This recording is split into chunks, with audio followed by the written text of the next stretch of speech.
traders of supply chain. So this is one approach. Then once the farm it's there in the godown, you know the quality, you know the quantity, then you have to link with the buyers.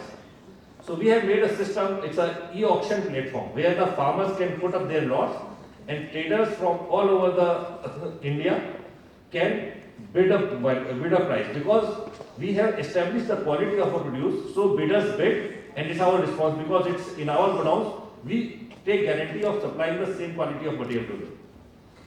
So we did two types. One is the procurement directly from farmers. This was done for FCI in Jharkhand and Eastern UP, where we procured paddy from farmers. So it was a digital process, transparent process. 24 hours payment was given to the farmers, all the 4 levels of checks, so the whole system became very efficient. This is the thing we did in e-procurement. There is an app, farmer knew how much he is going to come, there is no duplication of farmers, because once the government prices are high, so there are intention that many farmers come in a duplicate name and keep on depositing the material. So transparency came in and a lot of fraudulent things were restricted, and farmers were given at a very efficient rates. Now there is an e-procurement system where we have almost 50,000 farmers have been benefited. They have sold us their material within 24 hours. The payment was done to them online. Now coming to the other part, auctions. Like farmers come, they deposit the material in my godown.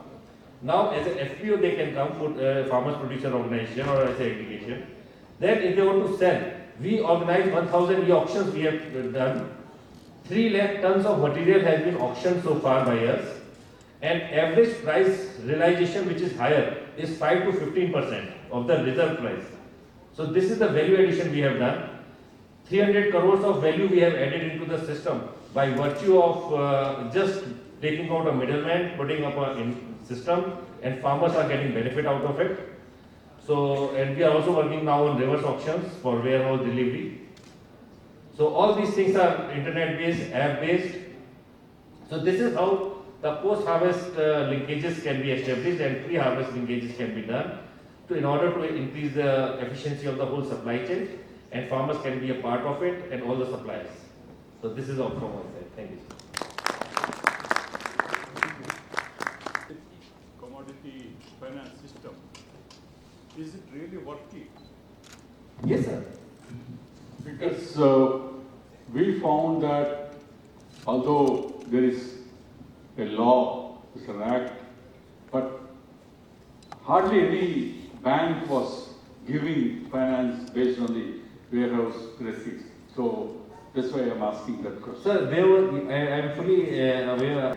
Once the farmer comes 5 bags that I want to check my material and I will take the same material back, then it becomes a problem. Because 100 farmers come with their own 5 bags, it will become very difficult to actually segregate the same farmers. That's where in exchanges we say, we will check your material, A grade, B grade, C grade. If your material is B grade, 2 bags, 3 bags A grade material. So once you come back, we will give you the same quality but not your same bag. That is one part. Then second part is, once you start financing, there is an optimal lot of critical mass to work. If you start having 5,000 tons with 200 farmers, it becomes unviable within itself. So now what is happening is, after coming of FPOs and SSGs, they are coming together and depositing the material. So this thing has started working. Now there are other forms as well which has evolved earlier, like small aggregators. Aggregators, they are the one guy from the same village who can aggregate the material. They bring together and we stock it, and the WRF which we provide is actually loans are given on it. In our ecosystem, 12,500 crores worth of collateral management at any given point of time is what we are doing, sir, as an industry player. We have got 40% of the market share, and 12,500 crores AUM, we call it, asset under management, is what is with us in these 28 states.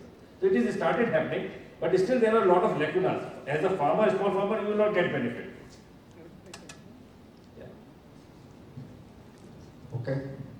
Yeah. This is for maize in Bihar. We have done this in maize. We have got a silo. We have built up silo in Bihar. This is only based on your studies. It is on my study. In 5 to 7 post-harvest loss which happened. Once the moisture loss. So this is 5 to 7 in Bihar, in Rabi. And once we transfer the same thing into our silos, we use chillers, dryers. It was less than 1%. And there was no aflatoxin levels. Thank you very much. I thank both the speakers, audience, co-chair and also the rapporteur. I request